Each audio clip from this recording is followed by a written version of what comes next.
This is the last word with Lawrence O'Donnell, April 17th, 2019. To our congressmen, all members of the House Judiciary Committee, the committee that has jurisdiction over impeachment. Ted Deutsch, you're here in New York with us. You were here in New York earlier tonight with the chairman of your committee, Jerry Nadler. He seemed outraged that the Attorney General is having a press conference about the report before even Chairman Nadler or you are able to see this report. He is, I am, and we all should be. It's bad enough, Lawrence, that it's been 3.5 weeks since we received this summary, 4-page summary of a 400-page document so that he could try to drive the narrative. And we've had to wait now to get the report. But this is even more pernicious. The contempt that the Attorney General is showing to the press, to members of Congress, and to the American people by scheduling a press conference before anyone's had a chance to review this. It is outrageous. It shouldn't be acceptable. He ought to cancel the press conference. This is an effort to drag this out. By the time the report drops, we're almost into a holiday weekend between Passover and Easter. Maybe they're hoping that the story gets lost. He ought to get us the report first, let us review it, and then not just go and spin, but actually answer questions about what's in that report. Congressman Cicilline, is there anything you can imagine the Attorney General saying at 9:30 tomorrow morning before anyone on your committee, including the chairman, has seen this report that will be okay, that will make sense as a press conference for him to have before the report is released?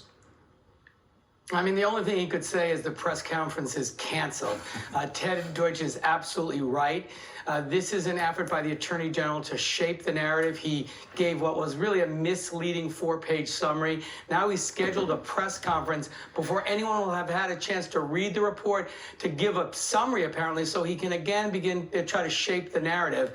It shows complete contempt for the truth, for the process, for the integrity of this report. And, you know, we should remember, President Trump said he wanted his own Roy Cohen. He thinks the Attorney General should defend and protect him, not the Constitution. He got his Roy Cohen with Mr. Barr. And when he auditioned for the job by doing that memo on his own that basically said you can't be charged with obstruction if you're the president, the president said, you're my guy. He hired him, and he's delivered on that. And we should all be outraged. The press conference should be canceled. The report should be released. Reporters should have an opportunity to read it and study it, as well as members of Congress. And then Mr. Barr should answer questions. Congressman Lieu, we now know why the Attorney General refused to answer the question both in the House and in the Senate. Does the White House know anything about the Mueller report? Have they been briefed in any way on the Mueller report? Reporting tonight indicates yes. The Attorney General and the Justice Department have been briefing the White House about the Mueller report. Thank you, Lawrence, for your question. It's an honor to be on your show with Representatives Deutsch and Cicilline. Look, Bill Barr took one oath, and that was not to Donald Trump. It was the U.S. Constitution.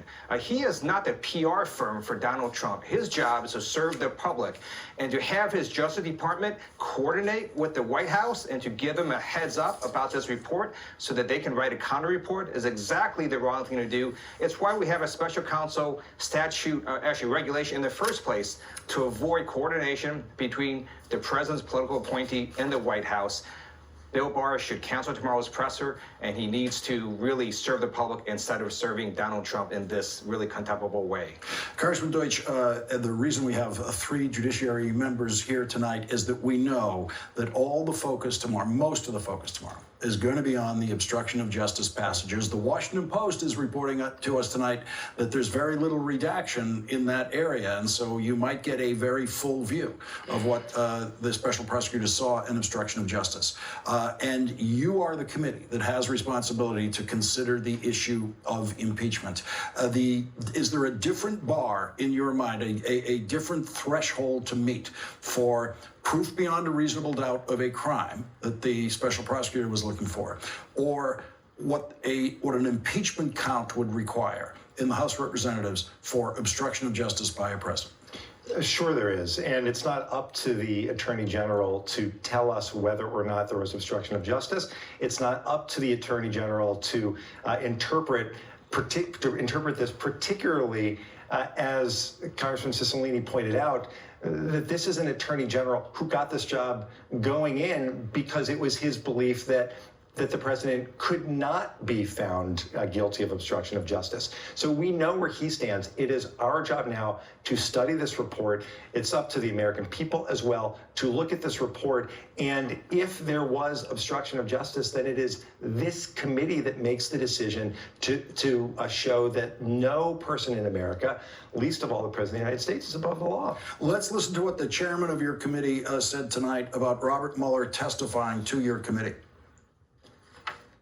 Very much, Did you everybody. ask Mueller to testify? I'll answer that. I assume we'll probably find it useful to ask Mueller to testify, and I assume we may ask members of his team to testify. But we'll have to make those decisions after reading what we get, as inadequate as that may be. Congressman Cicilline, what will you be reading when you get your hands on that report sometime around noontime tomorrow? Well, I blocked out the entire afternoon so I could read the entire report.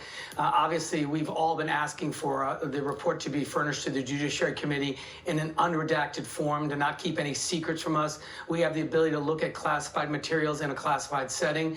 We ought to be able to see the entire report. You know, the Ken Starr is the most recent example. He turned over the entire report, including grand jury proceedings and 17 boxes of documents. He went to court to get permission to release the grand jury testimony without even being asked by Congress to do it. That's the sort of disclosure we should have, the sort of transparency that should be available. But I'm going to read the entire report, focus on, of course, the obstruction of justice issues, as well as the participation by the Russians in an attack on our democracy and the context with members of the Trump campaign. So I'm going to read it all, but we need to see the entire report and all the supporting documents. Mr. Barr should not be allowed to keep things secret from the Congress of the United States that has the responsibility, as Congressman Deutsch said, to make the final determination as to whether or not the president committed an offense worthy of removing him from office. You all, as members of the Judiciary Committee, voted to give your chairman subpoena power for the Mueller report. Let's listen to what he said about that tonight. Congressman, when do you plan to issue subpoenas for Mueller or anyone else for that matter?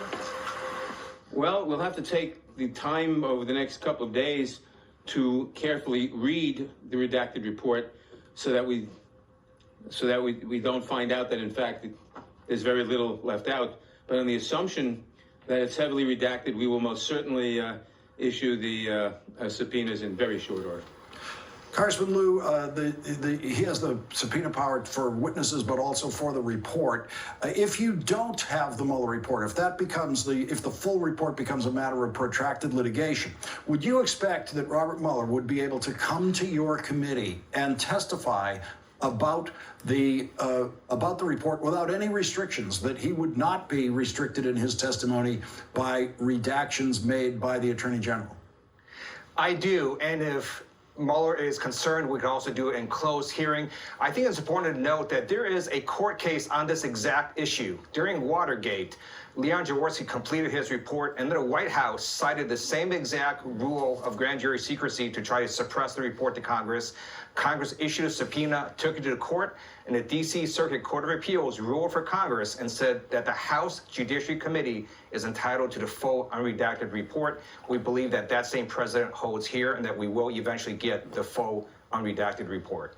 Congressman Deutsch, you are the impeachment committee. You have known since the night the Democrats won the election that the burden of impeachment could easily fall to your committee because you've been watching this president from the start. We've never seen such reckless public behavior by a president. Richard Nixon, who got in such grave trouble he had to leave the presidency, did not have public behavior that was as out of control in any way as Donald Trump.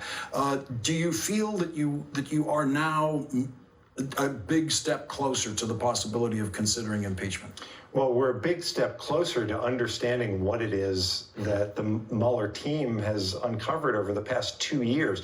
You're right. There is so much that has taken place in plain sight that is not just alarming, but that has to be viewed as a threat to our democracy, to our institutions, the regular attacks on the institutions of our government by this president. There is enough that we've seen already that will lead to a whole series of investigations and hearings that we're already moving forward on. But what's contained in this report, all of it, not what the Attorney General thinks we ought to see, but all of it will then set an additional course. The Attorney General of the United States has spent the past 3.5 weeks preventing this information from coming forward, covering up whatever's in that report. Now it looks like through the reliance on rules of secrecy, which should not stand in the way, he's going to attempt to further cover up what's in this report. We will get the truth, and we will use that to proceed in order to ensure that there's full accountability. Congressman Cicilline, do you believe you can objectively read the findings of this report tomorrow? Of course. And you know, Lawrence, it's important to remember this is not about some personal indiscretion of the president. This investigation began because our democracy was attacked by a foreign adversary. This investigation was done on behalf of the American people. They paid for this investigation. They are entitled to see the results. And we have a responsibility to make sure that nobody is above the law and that we follow the truth, follow the facts wherever they lead us. So we can do it objectively. We take this responsibility seriously, but we have to have the information necessary to do our job. We're going to have to take a break there.